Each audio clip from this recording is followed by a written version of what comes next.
Hi, I'm Daniel. And I'm Zach. And welcome back to our channel. Hello from quarantine.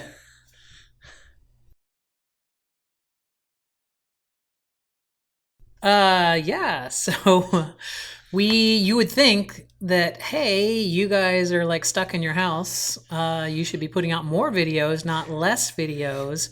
The problem is that we both work for the same company, and they made a decision the last minute that everyone was going to start working at home at a certain, I think on Monday the 16th. And that caused us to have to rework a lot of things here so that we could actually work comfortably during the week, which made us miss a couple of video things because we were repurposing some of the video equipment like tripods and stuff that we needed for microphones for work conferences. Anyway, stuff that you don't care about. Thank you, though, to those of you who reached out and wondered if we were okay. Yes, we're looking at you, Dan, from Dan's Video Mosaic. We're live. Yeah. So we can't go to the park. We do have footage now from at least 2 of the 3-pin challenges that we have done, and we are working on scheduling dates for those. I know that Mr. Dave and Mr. Ian are coming up on April 22nd, so we will be doing that one. But in the meantime, what we thought we would do is just like maybe you're stuck at home and don't have much to do, welcome to the world of Disney Plus. See, that's the... Anyway, we thought that we would start watching the Disney animated shows or animated movies in chronological order. The theatrically released animated movies, because if you try and watch every Disney animated movie, it will take years. You've seen other videos of people talking about Disney movies and whatnot, right? It's like, what unique twist are we going to do on this? Well, I figured let's drink while we do it. So what we're going to do is we're going to come up with a different drink for each one of these movies. And the very first movie that came out when? 1937? 1937. And what was the name of that movie? Snow White and the Seven Dwarfs with an S. Dwarfs with an F. I'm not drunk while we're recording this, I swear. Mm-hmm. It is not Snow White and the Seven Dwarves. Although both dwarfs and dwarves are acceptable, according to the dictionary. So that you can't ding them on that. They are both acceptable. Now, if you want to turn on that camera there. So what we're going to do is we're going to make a cocktail here. Now, I didn't want to go with the poison apple because that's something that a lot of places have made. I wanted to try to find a unique cocktail for this. So what we're going to do, now just stay down in this area here. So what we're going to do is we're going to make a cocktail. So the first thing we're going to do is we're going to put some ice on the ground. We're going to put some ice in these glasses here.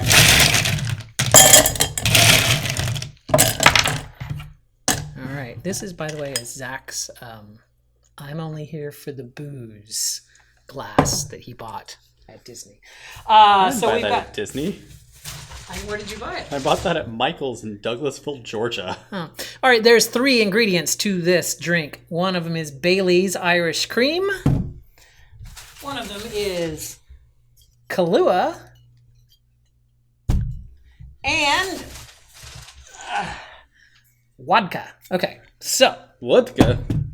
So what we're going to do here is we're going to take 1 part Kahlua. I don't have a shot glass here, but that's all right. We're just going to do a 1 or a 2 count here. That's some Kahlua. That's some Kahlua. And then we're going to add in some Baileys. 2 parts Baileys.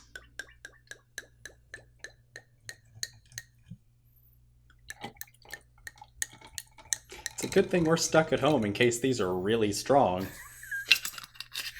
It's just Kahlua and Baileys. That's not strong. It's the vodka that'll get you. And then it calls for 2-part vodka, but I'm going to only do like 1-part vodka just because I'm kind of scared of what Zach just said there. It's like, I actually have to edit this video, so I don't want to get sloshed. All right, and we're going to take that and we're going to stir. I don't have a stirrer, so I'll just stir this way. I mean, we have an entire kitchen of spoons downstairs. Yeah, but that's downstairs. All right, so No, I'm going to need it. Yeah. See, look at this. You can see the Kahlua is pooling down at the bottom, so it definitely needs to be stirred. Sorry about that. Our camera is A liar. a liar. It said we had a full battery, and we didn't have a full battery. Anyway, cheers. We didn't actually sip this. This is called a Snow White, by the way.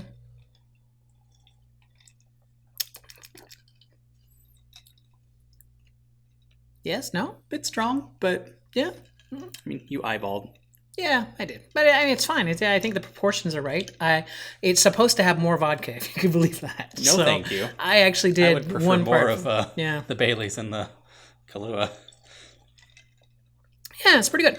All right. But that being said, I don't like the taste of alcohol, so hence not wanting as much of the actual I don't think it alcohol. tastes very alcohol-y. I think it tastes more like it's like a chocolate milk. It really kind of tastes like chocolate milk with a little bit of Like vodka. a spiked chocolate milk. A chocolate milk that burns while it goes down. Yeah. All right. So let's talk about Snow White and the Seven Dwarfs. What were your impressions of this movie? So I think if I have ever seen Snow White, it was a very, very, very long time ago. Mm-hmm. So it's almost like I was watching it for the first time.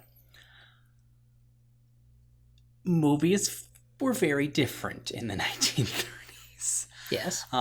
It is short. It is 84 minutes. It's a little under, it's like an hour and 24 minutes. Yeah. So yeah. So by modern movie standards, it is quite short. That being said, Mm-hmm. this movie feels like it goes on forever. Forever and ever and ever. There are entire sequences, because I did a little bit of reading. Each sequence was handled by a different director. Mm-hmm. There are entire sequences that just... Speak louder, please. There are entire sequences that just drag. Yeah.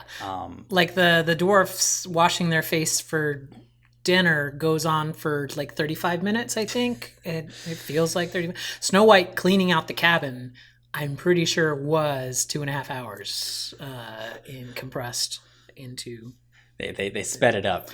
It was one of those things. I fell asleep during the scene where they're singing and dancing after dinner.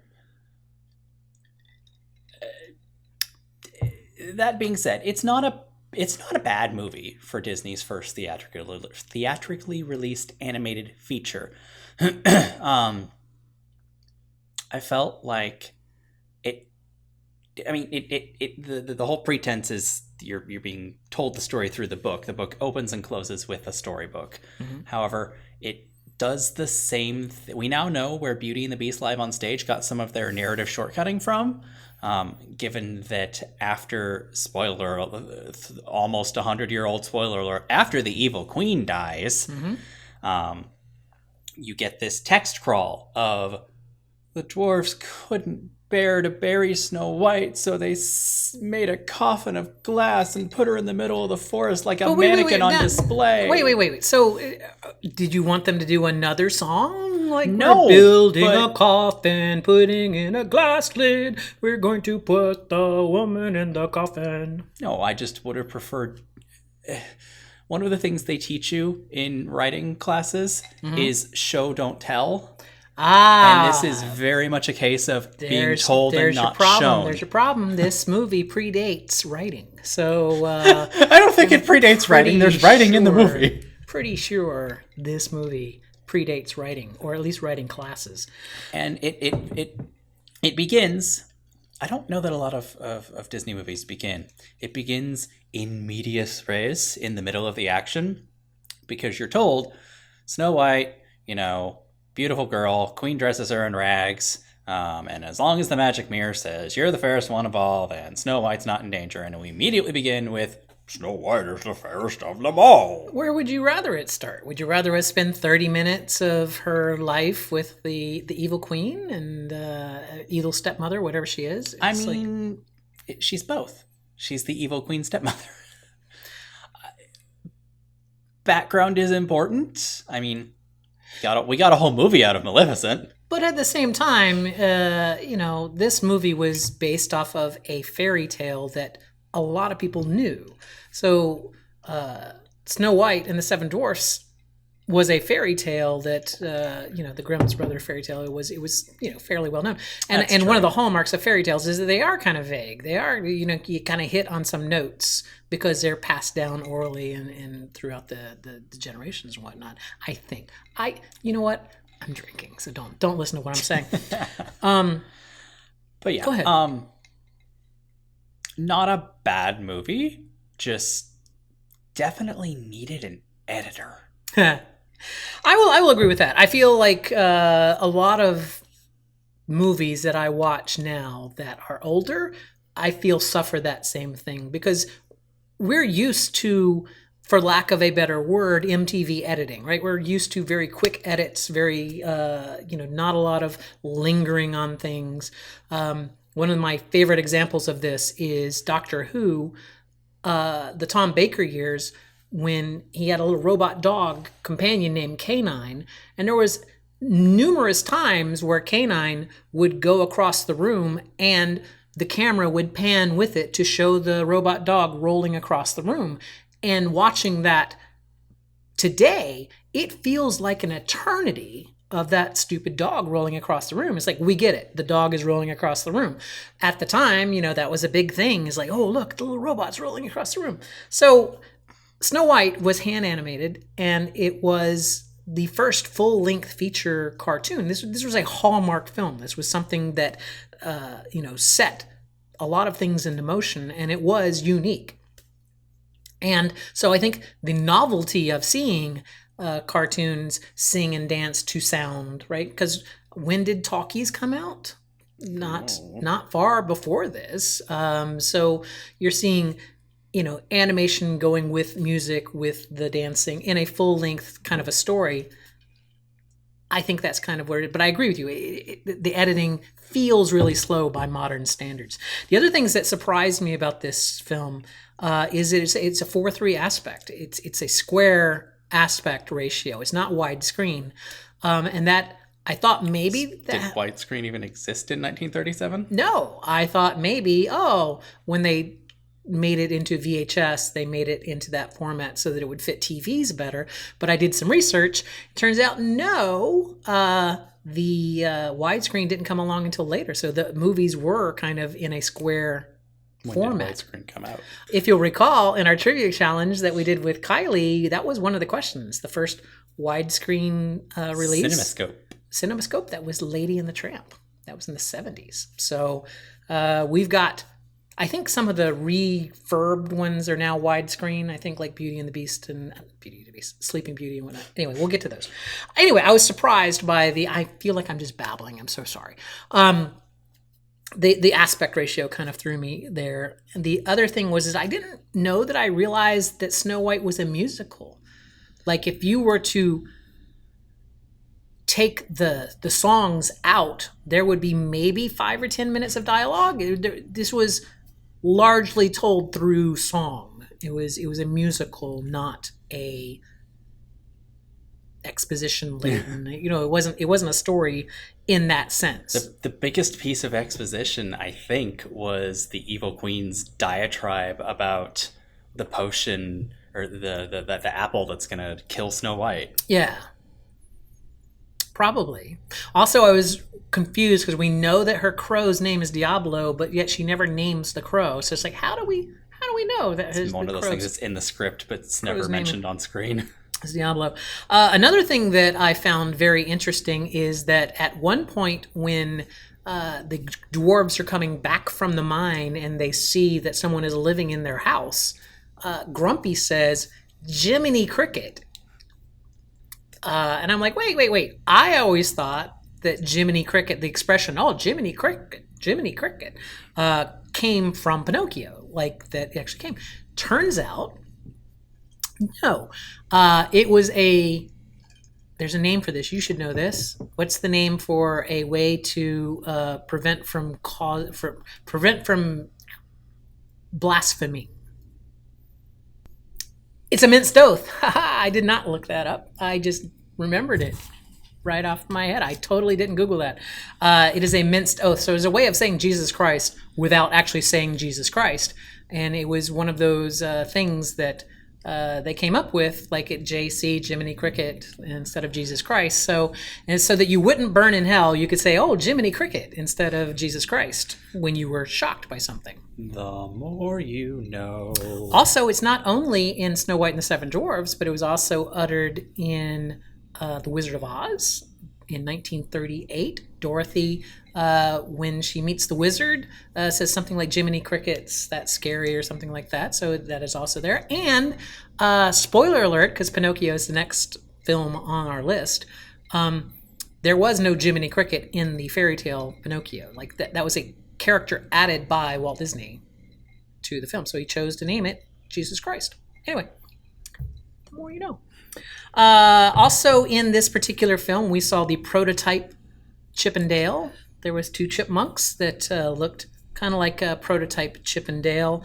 We saw definitely a prototype Bambi and Thumper in there, and also that Lion King log where all the dwarves are marching across the log. That is that log from Hakuna Matata. That's An early version of that. Sorry, just in there. And then the one nit that I will pick is at the beginning of the film, we are told that the stepmother dresses Cinderella in rags. Who? Snow White dresses Snow White in rags to make her less fair, right? To hide her beauty, whatever. She dresses her in rags, and in fact, when she sings the song, the Wishing Well song, or Someday My Prince Will Come, she is wearing rags with weird shoes and a tattered dress and whatnot. And then when the magic mirror tells the queen that Snow White is fairer, and she sends the huntsman out to kill her, suddenly she's in a dress, like a really nice dress with high heels and a cape, and her hair is fixed. It's like, why did you give her good clothes to send her out into the woods to kill her? That doesn't make a lot of sense. So that kind of threw me there. I'm wondering if the rags, I don't know, maybe that was a storyline thing that 2 different groups didn't coordinate on. I don't know. Well, I'm pretty sure everybody involved in the film is dead now, so you probably can't ask them. There you go. Walt Disney's classic film, Snow White and the Seven Dwarfs. Can we, just for a minute, talk about some of the problematic aspects? Like the fact that Grumpy is really misogynistic and everybody gangs up on Dopey, which is not something I think would be okay today. I feel like in the 30s that it was considered... and also Prince Charming is really creepy. Is that Prince Charming? Isn't that Prince Florian? Because Prince Charming is from Cinderella. Prince Florian is Snow White. Yeah, again, he was never named. Yeah, he's never named. In the film, although he has a name. That's Prince Florian. What was the question? He was creepy? He's creepy, Grumpy's misogynistic, and everybody makes fun of Dopey. I kind of feel like Snow White and Prince Florian, when they move... Oh, yeah. And, after she gets revived, she's just like, bye. That's fairy tale, though. That happily ever after, that's a fairy tale thing. But I think the drawing on them when they move is very well done, to the point that I wonder if it was rotoscoped. I wonder if they actually had film of 2 people walking and then they just animated over those pictures, because it looks so natural for them to walk anything other than their face. Their face looked completely unnatural, but their body movements didn't register in that creepy valley kind of uncanny valley thing, or creepy valley. It's they're right next to each other. If you're going to go to the valley, you might as well go to one another. I think we've talked all that we can about this film. Hey, what are your thoughts on Snow White and the Seven Dwarfs? Have you watched it? Are you going to watch it based off of our glowing review of this film? Let us know down below in the comments. We'll probably, for the duration of the parks being closed, go down to one video a week. We will probably go down to one video a week. Although our next animated film that we will be watching will be Pinocchio. Came out in I don't know. 1940. So 3 years after Snow White and the Seven Dwarfs, Pinocchio came out, and so we will be watching that one next. Now, I do have more memories of Pinocchio than I did of Snow White. So I know that I saw Pinocchio as a child. So I remember where he turned into a donkey, and I remember the blue fairy, and I feel like there's more talking in Pinocchio than in Snow White. That's my belief. Again, my most recent Disney movies are recent Disney movies. Mm-hmm. So a lot of the really early ones, if I've seen them, it was, when I was a child 30 something years ago. So what did you think of the Snow White? I would add more Baileys and Kahlua and less vodka to make it taste even more chocolate milky. I mean, a lot of the alcohol you're tasting is the Baileys. Baileys is not alcohol-less. I think you're thinking of a White Russian, which would be Kahlua and heavy cream and vodka. That may be it. This is a Snow White. All right, there you go. If you like what we do here on this channel, make sure you give a big thumbs up to this video. If you're new here, we normally try and put out 2 videos a week when the whole world isn't shut down. When the parks are open. And we normally put out videos about Disney pins. So if you really like Disney pin collecting and are into Disney pins, check out some of our old videos if you're new here. And you can see us talk about pins. And basically we go through this entire collection at one point. Speaking of Disney pins, have we hit a year yet? Yes, actually, our very first video was last March 16th. So we're just past a year of doing this channel. So I've watched our first video and it's horrifying. So don't go watch that. It's just horrible. Not that this one's much better, but that one was really bad. So yeah, I think we were at the point where you give it a thumbs up, click on subscribe if you want to keep up with this. Leave us comments, talk to us, reach out to us on the social media platforms. All that information is down below in the doobly-doo. And until next time, whenever next time is. Yeah. See you real soon.